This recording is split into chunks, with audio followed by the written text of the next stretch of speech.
శ్రీమహాగణాధిపతయే నమః. ఓం గురుభ్యో నమః. ఓం శ్రీమాత్రే నమః. అరుణాం కరుణాతరంగితాక్షీం ధృతపాశాంకుశపుష్పబాణచాపాం అనిమాదిభిరావృతాం మయూకైః అహమిత్యేవ విభావయే భవానీం. శ్రీమాత్రే నమః. ప్రేక్షకులకి ఆ లలితాంబిక అమ్మవారి యొక్క అనుగ్రహం పరిపూర్ణంగా కలగాలని మనస్ఫూర్తిగా కోరుకుంటూ మనం ఈరోజు చేస్తున్నటువంటి ఈ కుజ మార్పు వల్ల ఎటువంటి ఫలితాలు ద్వాదశ లగ్నాల వారికి లేదా ద్వాదశ రాసుల వారికి జరుగుతాయనే విషయం మనం తెలుసుకుందాం. అందులో కొంత మంచి ఉంటుంది, కొంత జాగ్రత్త ఉంటుంది. ఈ కుజుడు కరెక్ట్గా ఈ యొక్క జూలై 28వ తేదీ నుంచి 45 నుంచి 50 రోజుల పాటు కన్యా రాశిలో ఉంటాడు.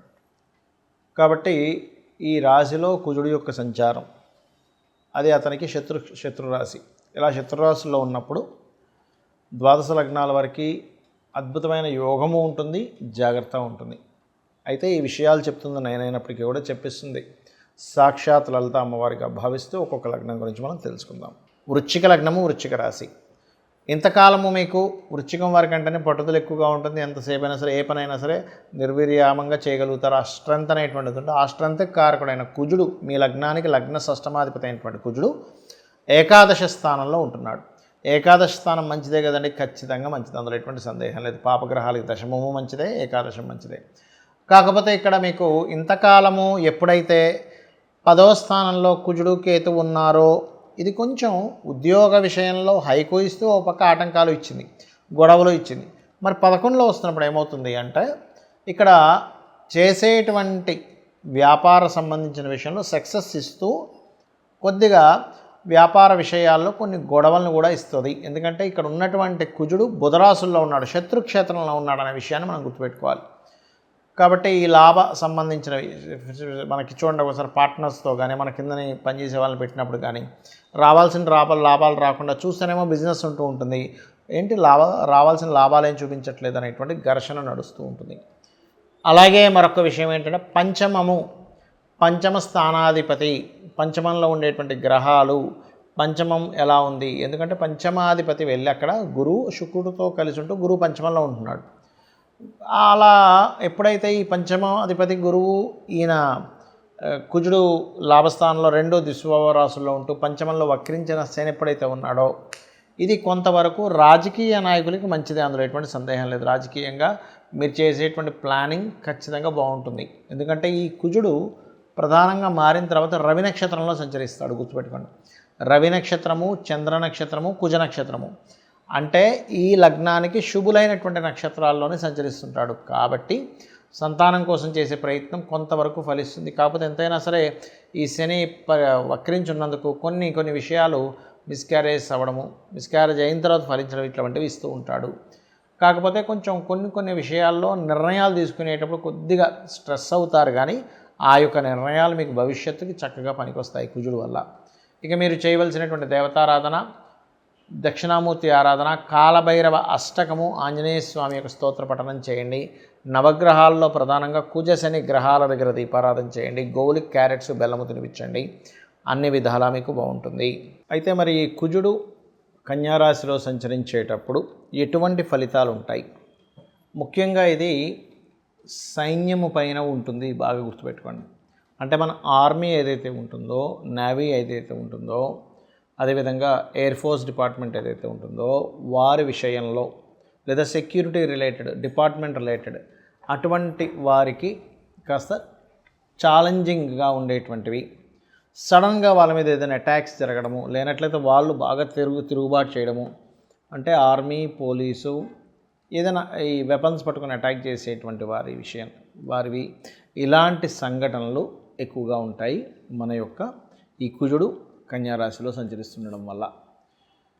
అలాగే భూములకు సంబంధించిన విషయంలో ల్యాండ్స్ చూసుకున్నట్లయితే భూముల యొక్క ధరలు పెరగడం ప్రారంభమవుతాయి కుజుడు కన్యారాశిలో ఉన్నప్పుడు. అయితే ఇక్కడ భూ సంబంధించిన విషయంలో కొన్ని వివాదాలు కూడా ఏర్పడతాయి. అందులో ముఖ్యంగా రాజకీయ నాయకుల యొక్క ఇన్వాల్వ్మెంట్ వల్ల కావచ్చు, లేనట్లయితే గతంలో ఏదైనా గవర్నమెంట్ ఇది అలాట్ చేసేసింది మళ్ళీ తీసుకుంటున్నారు ఏంటనేటువంటిది గవర్నమెంట్కి ప్రజలకి భూ సంబంధించినటువంటి విషయంలో. ఎందుకంటే ఇక్కడ కన్యారాశి కానివ్వండి, వృషభ రాశి కానివ్వండి, మకర రాశి కానివ్వండి, భూతత్వ రాశులు అంటారు. అందులో ఆ భూతత్వ రాశుల్లో ముఖ్యంగా రవికి కన్యారాశి మంచిదే, అందులో ఎటువంటి సందేహం లేదు. కాకపోతే ఎప్పుడైతే కుజుడితో కలుస్తాడో రవి, ఎందుకంటే మనకి ఇక్కడ ఎండింగ్లో కలుస్తాడండి, స్టార్టింగ్లో ఏం కలవడు. ఎందుకంటే మనకి జూలై 28వ తేదీ ఈయన కన్యారాశిలోకి వస్తే ఆయన వచ్చేసరికి ఆగస్ట్ ఆల్మోస్ట్ సెప్టెంబర్ ఆ టైంలో వస్తాడు. సెప్టెంబర్ 17, 16, 17 ఆ టైంలో రావడం జరుగుతుంది. కాబట్టి ఏంటంటే ఈ సమయంలో సెప్టెంబర్ ఆఖరి సమయంలో మాత్రం కాస్త ఈ గవర్నమెంట్ ఈ భూములకు సంబంధించిన విషయంలో కొన్ని ఘర్షణ యోగాలు ఇవ్వనున్నాడు అక్కడ. మరి ఈ కుజుడికి కొంతమంది కుజ సంబంధించిన విషయంలో కొన్ని రాంగ్ కాన్సెప్ట్స్ ఉన్నాయి. ఏమిటవి అంటే లగ్నం నుంచి, అది కూడా మీ లగ్నానికి శుభుడైతే ఎటువంటి కుజదోషం లేదు, పాపి అయి పాపగ్రహాలతో కలిసి ఉంటే మాత్రమే కుజదోషం. చాలామంది తెలియక దీన్ని లగ్నం నుంచి, రవి నుంచి, అదేవిధంగా చంద్రుడి నుంచి, శుక్రుడి నుంచి కూడా చూసేసుకుంటుంటారు. అలా చూడకూడదు కుజదోషాన్ని, కేవలం లగ్నం నుంచే చూసుకోవాలి. అది కూడా పాడైతేనే ఒక్కోసారి క్యాన్సిలేషన్స్ ఉంటాయి. అంటే కుజుడు శుక్రుడితో ఉన్నా, కుజుడు గురువుతో ఉన్నా, లేకపోతే కుజుడు ఉచ్చస్థితిలో ఉన్నా, కుజుడు ఉన్నటువంటి నక్షత్రాలు అనుకూలమైనటువంటి నక్షత్రాలైనా లేనట్లయితే కుజ దశ రాకపోయినా సరే దానికి ఇబ్బంది ఉండదు. అలాగే మరొక విషయం ఏంటంటే కుజుడు కొన్ని లగ్నాలకు మాత్రమే పాపి, కొన్ని లగ్నానికి శుభ్రవుతాడు. ఏ లగ్నాలకు శుభ్రవుతాడంటే మేషము, కర్కాటకము, సింహము, వృశ్చికము, ధనస్సు, మీన లగ్నాలకు శుభుడు. మిగతా 6 లగ్నాలు ఏవైతే ఉంటాయి, వృషభ, మిథున, కన్య, తుల, మకర, కుంభ లగ్నాలు పాపవుతాడు శని, కుజుడు. కాబట్టి ఈ పర్టికులర్ లగ్నాలకు మాత్రమే మీరు చూసుకోండి ఏ లగ్నాలకు శుభ్రవుతాడో, ఏ లగ్నానికి పాపవుతాడు. ఇందులో మరలా ప్రధానంగా కుజుడు ఎక్కడున్నా దోషం అనుకుంటారు, అలా కాదు. లగ్నంలో ఉన్నాడు, మంచివాడైతే మంచి స్ట్రాంగ్ బాడీ ఇస్తాడు, చెడ్డవాడైతే రక్తహీనత. 2వ స్థానంలో ఉన్నాడు కుజుడు. మంచివాడు అనుకోండి, మీ లగ్నానికి శుభుడు బాగున్నాడు అనుకోండి, భూమి మూలంగా ధనయోగాన్ని ఇస్తాడు. బాగోపోతే భూమి మూలంగానే ధనహీనత, కుటుంబ సభ్యుల్లో గొడవలు ఇస్తూ ఉంటాడు. 3వ స్థానంలో ఉన్నాడు, పరాక్రమ యోగం బాగుంటే, బాగోపోతే మీరు ఏం మాట్లాడినా గొడవలు అవుతూ ఉంటాయి. 4వ స్థానంలో బాగుంటే భూములు అద్భుతంగా సంపాదిస్తారు, కానీ బాగోపోతే భూములు పోగొట్టుకోవడం జరుగుతూ ఉంటుంది, భూములు ఎవరైనా కబ్జా చేయడం జరుగుతుంటుంది. అంటే ఇక్కడ ఏంటి, కుజుడు బాగున్నాడా బాగోలేడా, పాపి శుభుడు ఒక ఎత్తు అయితే బాగున్నాడా బాగోలేడా అనేటువంటి దాన్ని చూసుకోవాలి.